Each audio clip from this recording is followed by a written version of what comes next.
New York has hosted the US Open for more than 100 years. It has watched Serena say goodbye, seen Federer break down in tears, and crowned Sinner.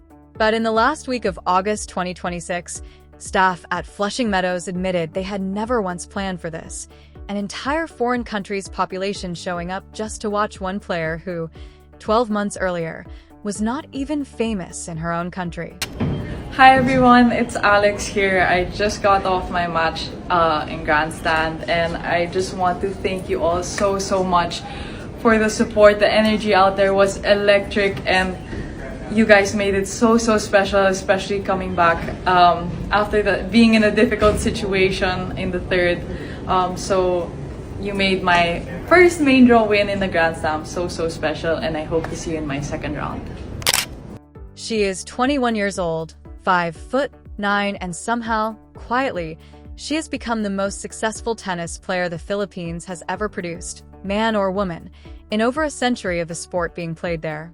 Her name is Alex Eala, and this is the story of how one player from a country with almost no tennis infrastructure is now driving ticket sales.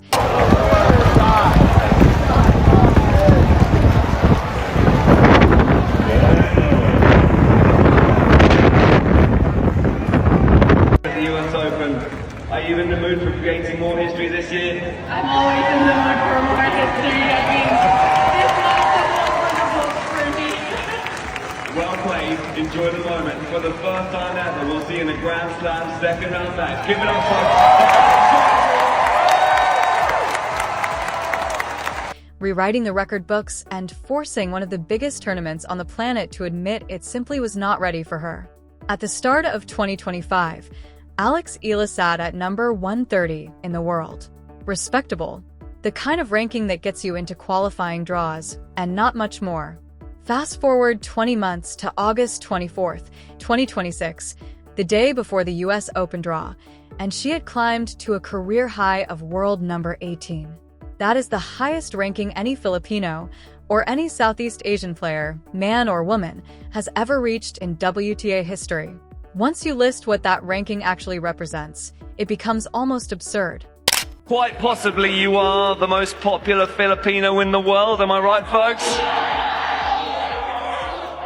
Talk to us about what it's like playing in this kind of atmosphere, because it feels pretty special. It's so special, you know, they make me more and more special. You know, to be Filipino is something I take so much pride in.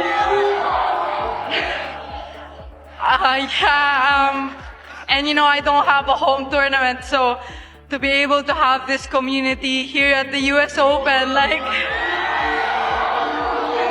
I'm so grateful that they made me feel like I'm home. Yeah. She is the first Filipino to crack the world's top 20, the first to beat a top 10 opponent, the first to reach the fourth round of a Grand Slam, the first to make a WTA 1000 semifinal, and the first, and so far only, Filipino to win a WTA Tour singles title, which she did this month in Washington, D.C. How deep was the drought she ended? You would have to go back to 1988 to find the last time Philippine tennis mattered on a global stage, when the National Davis Cup team briefly put the country on the map. I'm a family with deep roots in Philippine sports and the resources to develop a child's talent at the highest level. Alex started playing at age 4 at Valle Verde Country Club in Pasig City. Her grandfather, Roberto Maniego, was her first tennis coach. He put her on the court, gave her balls, and he showed up to every practice. By 12, it was clear that she had outgrown everything the Philippines could offer her. So at 13, Alex and her brother moved to Mallorca, Spain, to train at the Rafa Nadal Academy, and she earned a full scholarship. But getting to that point, getting good enough to even be considered for a scholarship at a facility that charges $60,000 a year required years of private coaching, international tournament travel, and a family that could pay for all of it. 13 years old, halfway around the world, because the Philippines had no path to get her where she needed to go. After that, nearly 30 years of nothing, no majors, no top 100 rankings, no real international relevance. This is a country where basketball, boxing, and volleyball dominate. Tennis was never supposed to be the sport that produced a global star. Eala did not just end the drought. She turned a niche curiosity into a full-blown national movement. Filipino player Alexandra Eala was greeted by hundreds of Filipino fans during her practice session out the back of Melbourne Park this morning. Eala is number 49 in the world, and she's really captivated the hearts and minds of the Filipino community here in Melbourne after she became the first Filipino player to win a Grand Slam match at the US Open in 2025. It's fair to say that most players would have found that scene a little confronting given the number of people who swarmed her for autographs and photos after her practice session, but she took it really well. She stopped to say hi to the fans, and then she left the practice court. And she did it faster than almost anyone in the modern history of the sport. Most players take 4 or 5 years to climb from the 130s into the top 20. She did it in under 2. Even her junior years hinted at what was coming. She was the first Filipina to win a junior Grand Slam title and climb to a junior world ranking of number 2.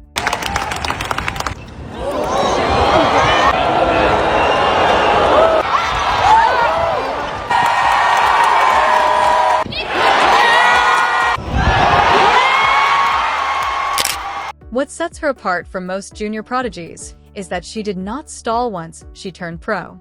She kept climbing, year after year, until the results finally caught up to the hype that had been building since her teenage years training at the Rafael Nadal Academy in Mallorca.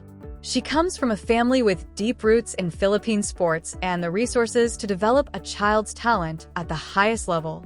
Alex started playing at age 4 at Valley Verde Country Club in Pasig City. What is it like to be this popular everywhere around the world, even here in Washington?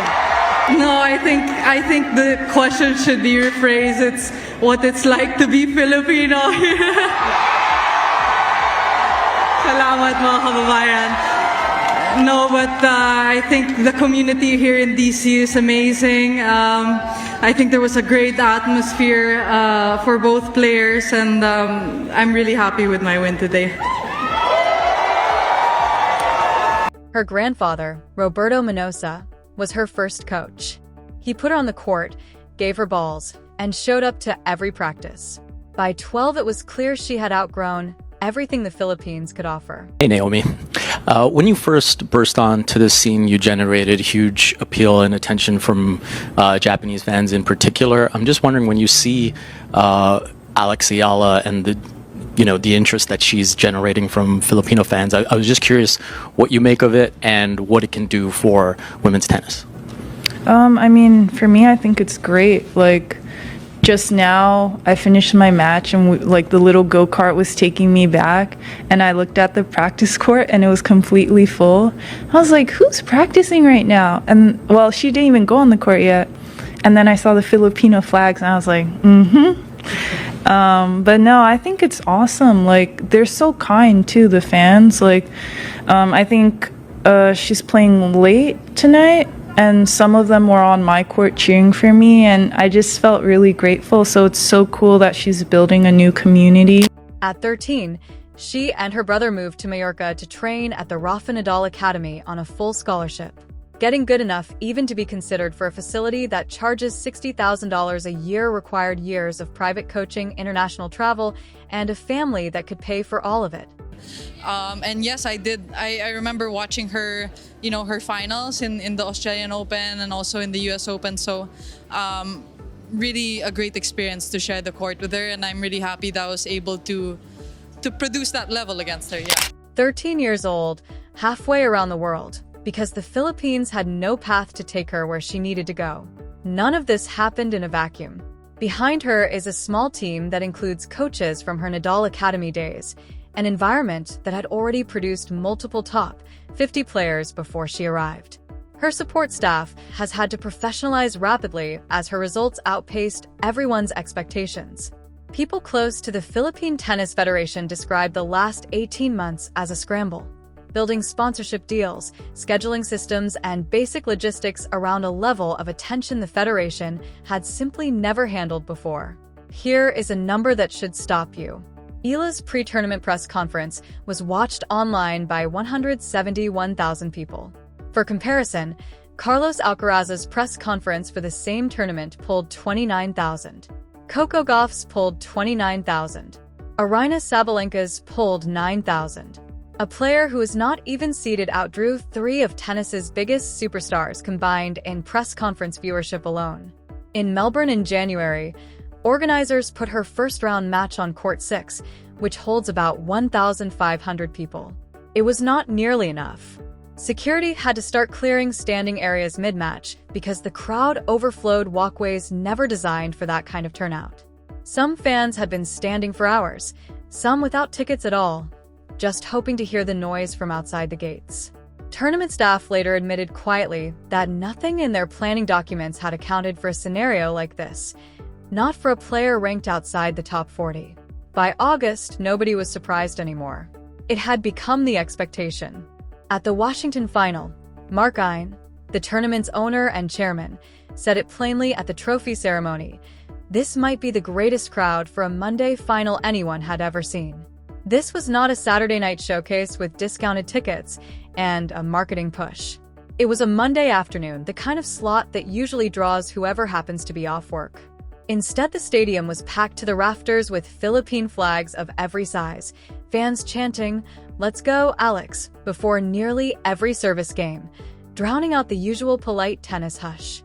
Jessica Pegula, the player on the losing end of that final, stood at the podium afterward and said, "It's refreshing and nice to see how well she's handled all of the fandom and stardom that's come with her being from the Philippines and how they've really embraced her. It's crazy how she deals with it every single week, which just shows her maturity as a player and a person. I have a lot of respect for her. It's cool to see what she's brought to the women's game." That is not a throwaway line.